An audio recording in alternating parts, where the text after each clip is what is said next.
850 போட்டிருக்கு, கொஞ்சம் கம்மி பண்ணி தருவீங்களா? ப்ரோ 850க்கு ஒரு பேக் இல்ல, buy one get one offer போயிட்டு இருக்கு. நீங்க 2 பேக் எடுத்துக்கலாம். இது ரெண்டும் சேர்த்து 850 எடுத்துக்கலாமா? அது ரெண்டும் சேர்த்தே 850 தான். அப்படியா? இந்த வீடியோ போஸ்ட் டேட் பார்த்துக்கோங்க, 11th of July. இந்த பேக் பேக்ஸ்ல நம்ம சேல் ஸ்டார்ட் பண்றோம். ஏன் டேட்டை நான் காட்டுறேன்னா 2 days தான் இந்த சேல் நம்ம பண்ண போறோம். இன்னைக்கு சாட்டர்டே, நாளைக்கு சண்டே. சாட்டர்டே சண்டே மட்டும் தான் இந்த சேல் லைவ்ல இருக்க போது.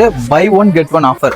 இந்த ஹேங்கிங்ல இருக்கிற பேக் பேக்ஸ் நீங்க எப்படி வேணா கலந்து எடுத்துக்கலாம். ஹையஸ்ட் வேல்யூ பில் ஆகும், லோயஸ்ட் வேல்யூ அப்சல்யூட்லி உங்களுக்கு ஃப்ரீயா வந்துடும். நீங்க என்ன பிரிண்ட் வேணா சூஸ் பண்ணிக்கலாம், என்ன மாடல் வேணா சூஸ் பண்ணிக்கலாம். இந்த ஹேங்கிங்ல இருக்கிறது கேர்ள்ஸ் பிரிண்டா இருந்தாலும் சரி, கிட்ஸ் பேக் பேக்கா இருந்தாலும் சரி, இல்ல காலேஜ் பேக் பேக்கா இருந்தாலும் சரி, மல்டி பர்பஸ் பேக் மாதிரி இந்த ஹேங்கிங் குள்ள நீங்க ஷஃபிள் பண்ணி எடுத்துக்கலாம். ஒரு பேக் பேக் பில் ஆகும், ஒரு பேக் பேக் அப்சல்யூட்லி ஃப்ரீயா வந்துடும். ஆஃபர் ஆன்லைன்ல இருக்கிறவங்க கிராப் பண்ண முடியுமா அப்படின்னு கேட்டா கண்டிப்பா பண்ணலாம். ஸ்கிரீன்ல தெரிய நம்பரை கான்டாக்ட் பண்ணிக்கோங்க. இந்த 2 daysக்குள்ள நீங்க எவ்வளவு புக்கிங் பண்றீங்களோ அதை உங்க டிஸ்பேச் பண்ணிடுவோம். பட் ஷிப்பிங் சார்ஜஸ் எக்ஸ்ட்ரா வந்துடும். அப்சல்யூட்லி இந்த பேக் சைஸ் பெருசா இருக்கிறதுனால 150 rupees ஷிப்பிங் காஸ்ட் வரும். 2 பேக் பேக் வர போறதுனால இது லிமிடெட் ஸ்டாக்கா இருக்கு. பிளஸ் இதை நம்ம 2 days தான் பண்ண போறோம்.